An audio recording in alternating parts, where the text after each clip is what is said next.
Welcome back to Under Par. We're here on the putting green at Cavaliers Country Club. We had hoped to be joined today by our golf course superintendent, Alan Gunter, who was with us on the last segment. But as you can see by the amount of traffic running around here and the nice weather that we have, Alan's a little bit busy out on the golf course. So I'm going to try to play golf course superintendent here for a minute and give you guys a little demonstration and an explanation of green speeds and how they work. Seems to be a lot of discussion nowadays about green speeds, what's too fast, what's too slow, what are the ideal green speeds, that sort of thing. And the first thing we'll talk about is what the device I'm holding in my hand here. It's called a Stimpmeter, and it's what's used to measure greens. If you ever watch any golf tournaments on TV, you go to your local clubs, you'll hear people saying, what are the greens stimping at? The greens are stimping at this, that sort of thing. Green speeds are measured by the amount of feet that the golf ball will roll off this device, and we'll go through that in just a minute here, and we'll show you a demonstration of how green speeds are measured. But if somebody tells you that the greens are rolling at 10, that means when the ball rolls off the end of this device, it'll roll 10 feet. Whatever the number you give equates to feet. It's a couple of factors that factor into green speed are going to be the firmness of the surface that you're on, the height of the cut that the greens are being mowed at, and the amount of moisture that's in the green. The first and third kind of go hand in hand. If there's a lot of moisture in the greens, they're not necessarily going to be as firm as they would be if there were less moisture. Firmer the greens, the faster the ball is going to roll. Obviously, the lower their cut, the more further the ball is going to roll as well. There's a lot of discussion about what's too fast, what's too slow. And that's really up to the superintendent to determine what the best health of the greens is going to be, and whether he can keep those greens healthy mowed at low heights, which are demanded more and more every day.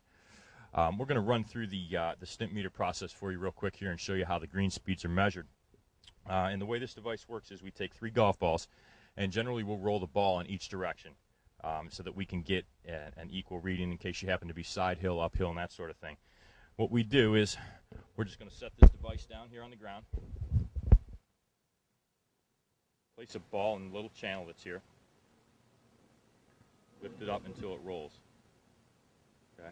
And we'll do that 3 times so that we can get an average of those 3 balls.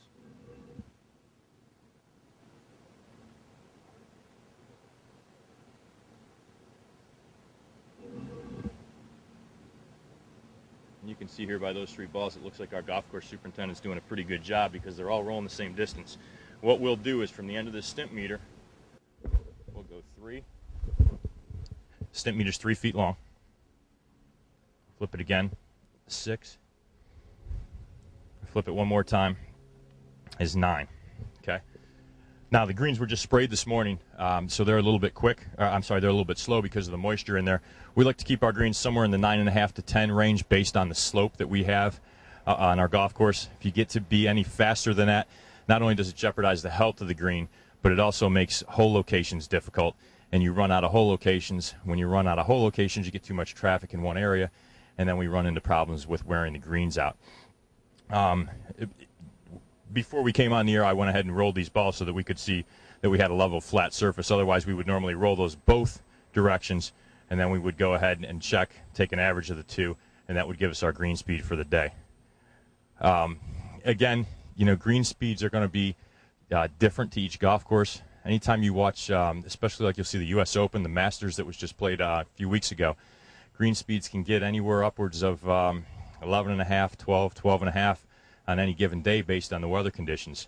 When the greens get to be that fast, it becomes very difficult and challenging. You need to make sure, first of all, when you hit your approach shot, you get the ball in the right position on the green.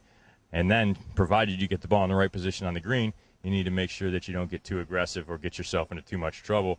3 putts or even worse can happen if you don't get the ball in the proper location. You can see that with a lot of the major championships that you'll see on tour. PGA Championship, again the Masters and U.S. Open, with green speeds getting up there around 12 or 13 even at some point.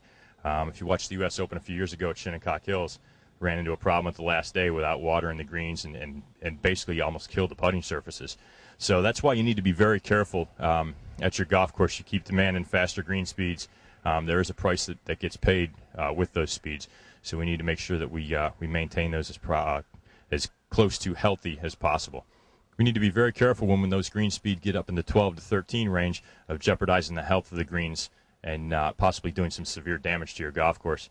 Hopefully the stimp meter here answered a couple questions. If you didn't know what the green speed was or didn't know what a 10 on the stimp meter was, hopefully this will help explain it to you. Next week when we come back together, hopefully we'll get with Alan. He'll come out and talk a little bit more about to us about golf course conditions. And we're going to head over to the practice bunker right now and give you a little bit of demonstration on how we want to play a sand shot. Thank you all for tuning in, and we'll be back with you for the instruction segment.